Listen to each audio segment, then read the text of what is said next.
దేవునికి స్తోత్రం. ఈ దిన దయామయుడైన దేవాదేవుడైన యేసుక్రీస్తు ప్రభువారికి సమానార్థమైన ఉన్నతమైన వాగ్దానం. కోపపడుడు గాని పాపం చేయకుడి. ఎఫెసీయులకు రాసిన పత్రిక 4:26.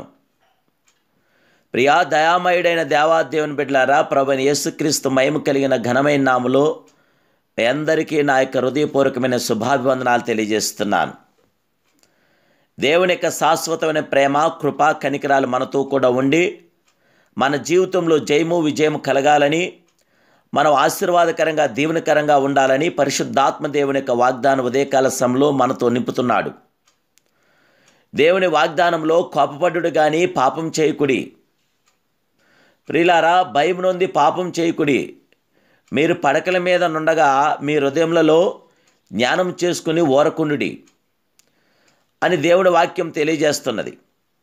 అపోస్తలుడైన పౌలు, కోపపడుడు కానీ పాపం చేయకుడి, సూర్యుడాస్తమించే వరకు మీ కోపము నిలిచి ఉండకూడదు, అపవాదికి చోడీకండి అని గొప్ప సలహా ఇస్తున్నాడు. ప్రియమైన దేవుని బిడ్డలారా, ఈ దినాల్లో కోపం ద్వారా మాత్రమే మన జీవితాలు, మన కుటుంబాలు విచ్ఛిన్నాలు అవుతున్నాయి. కోపం ద్వారా మాత్రమే మనం బలహీనం కాగలుగుచున్నాం. మన కోపమే మన శత్రువు. ముఖ్యంగా విశ్వాసులు మితిమించిన కోపమునకు చోటు ఇవ్వకూడదు. మనము దేవుని కృప, దైవిక ప్రేమను పొందిన వారము. కోపమును బట్టి మనము అపవాదికి చోటిచ్చున్నాం. కొంతమంది కోపమును బట్టి దయ్యం పట్టిన వారి వలె ప్రవర్తించున్నారు. కోపం వచ్చినప్పుడు వారు ఏం చేయుదురు అని భయపడవలసిన పరిస్థితులు ఏర్పడుచున్నవి. ప్రియమైన దేవుని బిడ్డలారా, కొంతమంది తమ కోపమును గురించి గొప్పగా చెప్పుకుంటున్నారు. నాకు కోపం వస్తే అని చంచాలమైన పనులను గూర్చి అతిశయిస్తున్నారు. దేవుని బిడ్డలారా, నీకు కోపం వచ్చిన ఎడల కలవరి సిలువైపు చూడండి, మోకరించి ప్రభువుకి ప్రార్థించండి, దేవాదేవునికి సహాయాన్ని కోరండి. మృదువైన మాటలు క్రోధం చల్లార్చును, నొప్పించే మాటలు కోపం రేపునంటుంది సామెతలు 15:1. దేవుని బిడ్డలారా, కోపము మీకు దూరంగా ఉంచండి.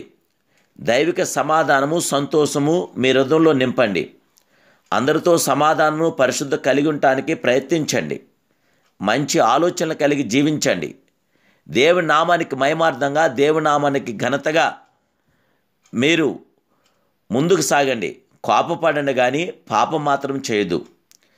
కైన ప్రియులారా, నేనెందుకు నీతిగా బ్రతకలేకపోతున్నాను? కోపపడండి. నేనెందుకు పరిశుద్ధాత్మ దేవుడికి మహిమార్థంగా జీవించలేకపోతున్నాను? కోపపడండి. నేనెందుకు దేవుళ్ళో నిలకడగా లేను అనే విషయంలో కోపపడండి.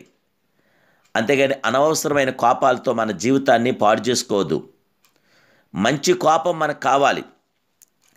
యేసుక్రీస్తు ప్రభువారు కూడా కోపపడ్డారు. ఆయన కోపానికి అర్థం ఉంది. ఆయన దేవాలయం పాడు చేస్తున్నప్పుడు ఆయన కోపపడ్డారు. ప్రియమైన దేవుని బిడ్డలారా, ఈరోజు కూడా మన దేవాలయాలు అనగా మన జీవితాలు మనం పాడు చేసుకుంటున్నాం. ఒక్కసారి మీ జీవితం మీద మీరు కోప్పడి, ఇక మీరు ఏ విషయంలో అయితే మీరు బలహీనలు అవుతున్నారో ఆ విషయాన్ని ఇప్పుడే మిమ్మల్ని బలహీనపరుస్తున్న ఆ సాతాను సంబంధం ప్రతిక్రియను దూరం పెట్టి ప్రభుకి మహిమార్థంగా జీవించండి. పరిశుద్ధాత్మదేవుడు ఈ దినాన్నే మిమ్మల్ని తన ప్రియమైన పిల్లలుగా స్వీకరించి మిమ్మల్ని తన చేతి ఉంగరంగా ముద్ర వేసుకుని గొప్ప కార్యాలు మీ జీవితంలో ఆ దేవాదేవుడు జరిగించునుగాక.